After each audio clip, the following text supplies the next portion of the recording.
JBS presents exclusive television coverage of the 2016 Jerusalem Post Conference from the Marriott Marquis Hotel in New York City.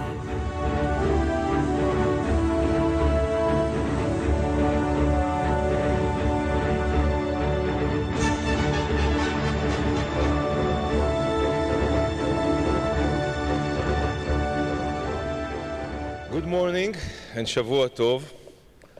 It is a real pleasure to be here at the Jerusalem Post Conference.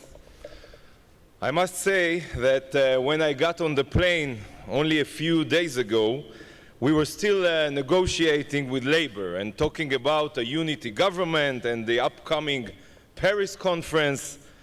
But, as you know, when I landed, Avigdor Lieberman was designated to become Minister of Defense, and the Israeli left was yelling and screaming that the end of the world is near.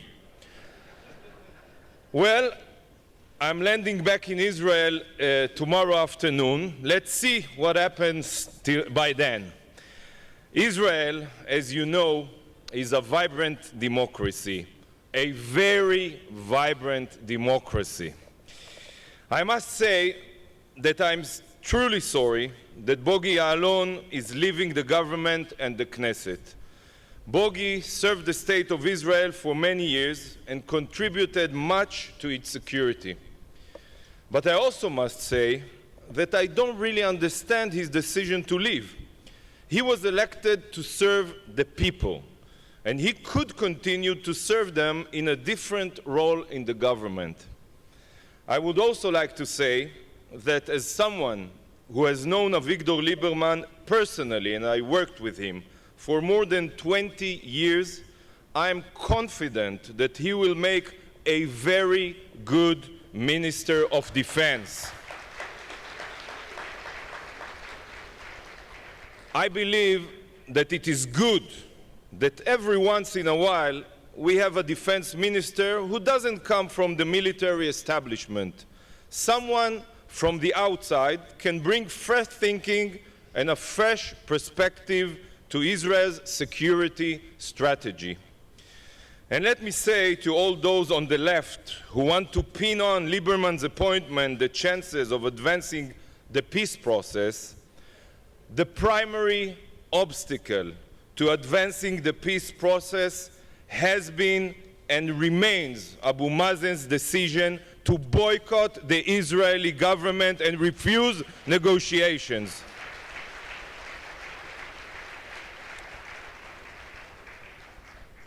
And if I've mentioned boycotts, I can begin now to discuss with you the subject which I had planned to present here today when I got on the plane. So friends, I would like you to imagine two people. On the one side, picture a sophisticated university professor who believes that Israel is the root of all evil. On the other, a young man from Hebron, taught to hate from a young age and motivated by Islamic extremism. At first glance, they have little in common. Sure, neither is too keen on Israel, but they come from different backgrounds, move in different circles, and express themselves in different ways. The professor acts out his hostility towards Israel through leading BDS campaigns, organizing boycotts of Israeli academics, using intimidation to prevent Israeli voices from being heard, and spreading bile and lies about Israel in his classroom. The young man's hatred is expressed through taking a knife or gun and going out to murder innocent Israelis. While he dare not admit it, the BDS leader has more in common with the terrorist than with genuine human rights activists.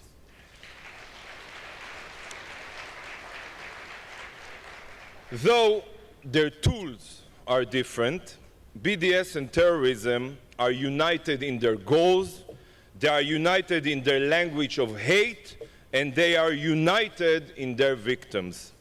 They not only complement each other, they fuel each other. Their shared goal is simple and explicit: the destruction of the state of Israel. Just as we only have to read the Hamas charter to understand their objective, comments from BDS leaders leave us with no doubt as to their end game. As Omar Baraghouti himself, a co-founder of the BDS movement, has said, definitely, most definitely, we oppose a Jewish state in any part of Palestine. Or to quote California State University professor Asad Abu Khalil, the real aim of BDS is to bring down the state of Israel. BDS and terror also share the language of hate, in which incitement against Israel is the norm and violence is legitimized. We have seen this hate in the British Labour Party in recent weeks, from former Mayor of London Ken Livingstone's claims that the creation of the State of Israel was a catastrophe, to Councillor Aziz's call on Jews to stop drinking Gaza blood. When you continuously delegitimize a group, you legitimize violence against them. Words can kill. BDS and terror also share victims. Terrorism harms all in its path, irrespective of their origin. Such as we all remember, as Taylor Force, the American Army veteran stabbed to death in Jaffa, or Richard Lakin, who died after being shot and stabbed on a bus in Jerusalem.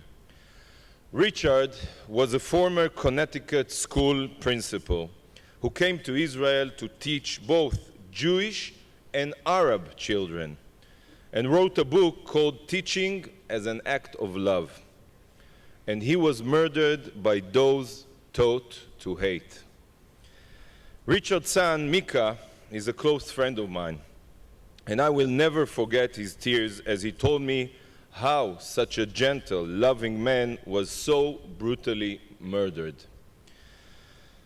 BDS also harms all in its path. Who here knows that 1 in 4 biotechnology solution in the world has Israeli roots? Think about it. 1 in 4. And that is what they want to destroy. If BDS succeeds, amongst its victims will be cancer patients, stroke victims, and those with Alzheimer's across the world who are given life by Israeli innovation. The Palestinians are not immune to the consequences of such a boycott. The first victims of BDS are often the Palestinians themselves. We saw this recently when 500 Palestinians lost their jobs at SodaStream when the company was forced to relocate its factory, and they lost their jobs only because of BDS. Unlike the boycotters, we are concerned about human rights, both for Israelis and for Palestinians. We want dialogue. We want coexistence. We want to build bridges. The tragedy of BDS is that it does exactly the opposite. Just like terrorism, it does nothing for the Palestinians. It is not pro-Palestinian. It is anti-Israel. That's what it is. And so, when we take into account their shared goal, language, and victims, what we see is that our boycotting university professor, remember him, and our terrorist from Hebron, in fact, represent two sides of exactly the same ideology. Friends, BDS and terror are two sides of the same coin.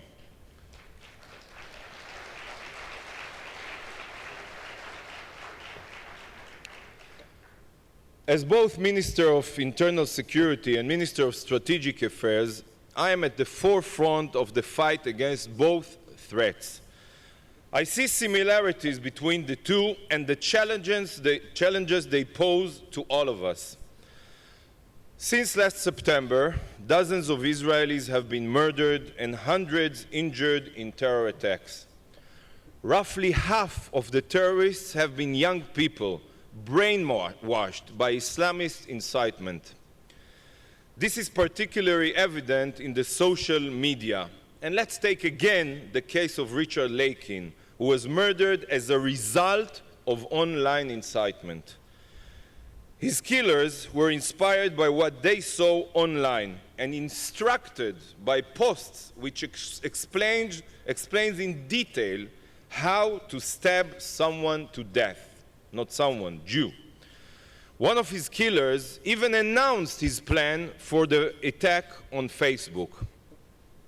Friends, anyone looking at his killer's Facebook page could have predicted what was coming.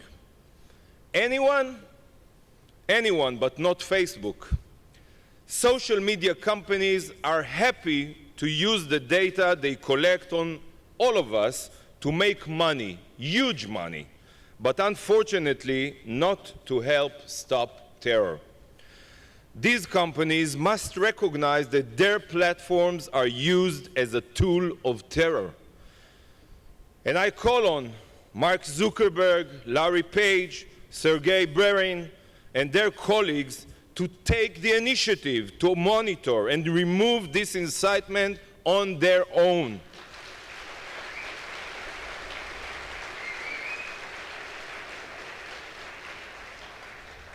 If they refuse and continue to ignore their role in promoting incitement, governments must pass legislation forcing them to do so.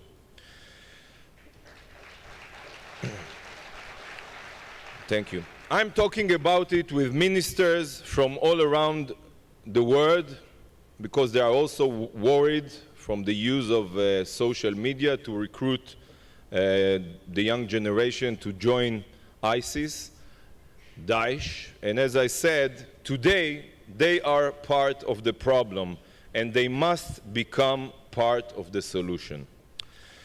For many years, we have seen that this incitement is also widespread in Palestinian schools, universities, and social media, official media channels. This incitement glorifies terror and encourages violence, even teaching children as young as kindergarten to stab Jews. As a human being and a father of 4, I am sickened at the thought of children being taught violence, not peace, to hate, not to love. Friends, teaching hate will never lead to peace, and it doesn't matter what kind of agreement will be signed. But, thank you.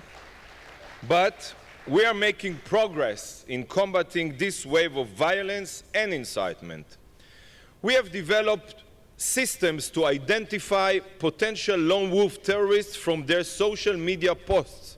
We increased the number of police officers in Jerusalem to enhance both prevention and deterrence. And we outlawed Islamist groups who are inciting violence, such as the northern branch of the Islamic movement. These steps and others, thank you, have affected the reality on the ground. April was the first month since Rosh Hashanah with 0 Israeli fatalities from terror attacks.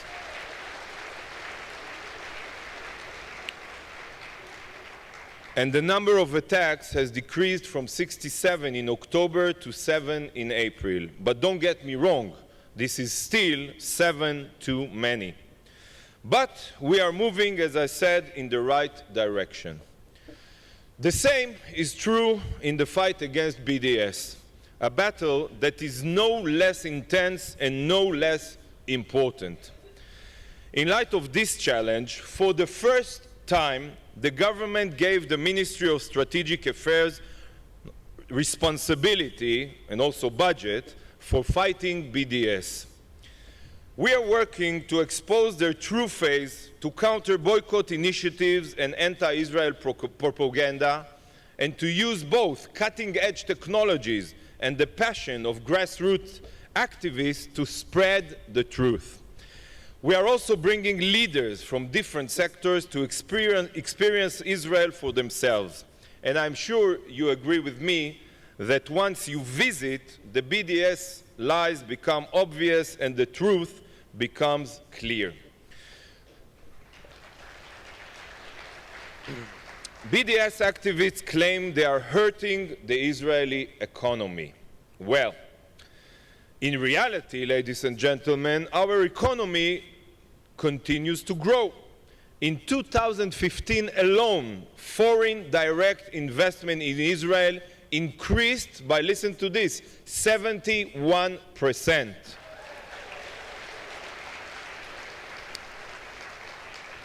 And in fact, of the 500 companies that have been targeted by boycotters, only a tiny minority have stopped their activities in Israel.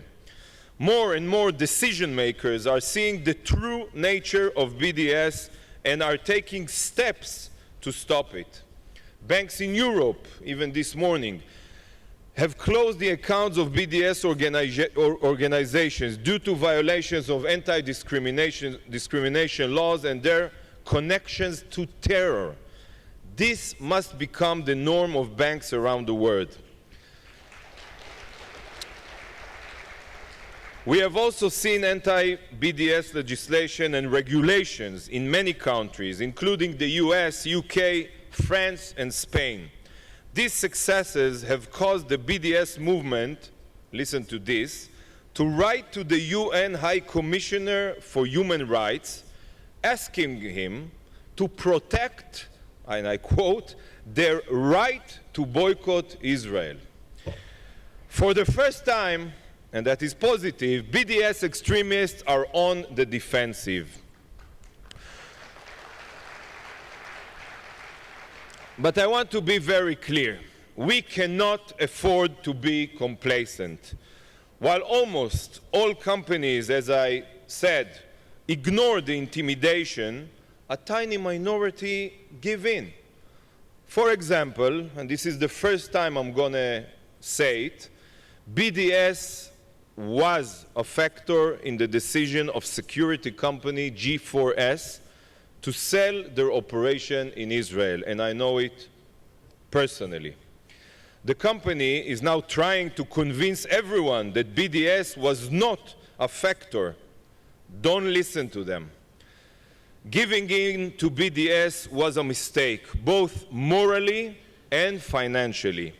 And companies that take such politically motivated decisions must pay a price, and they will.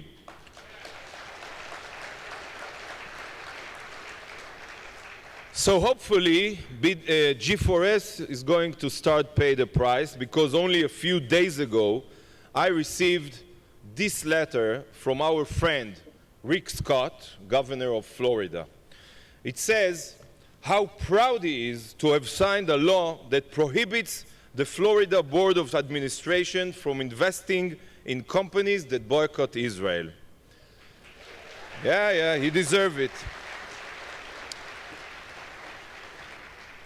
I am proud of Governor Scott and of the governors of Illinois, South Carolina, and Iowa, amongst others, who signed similar laws. They are true friends who are standing with Israel in the fight against hate, and we all thank them. BDS is also a serious issue on university campuses.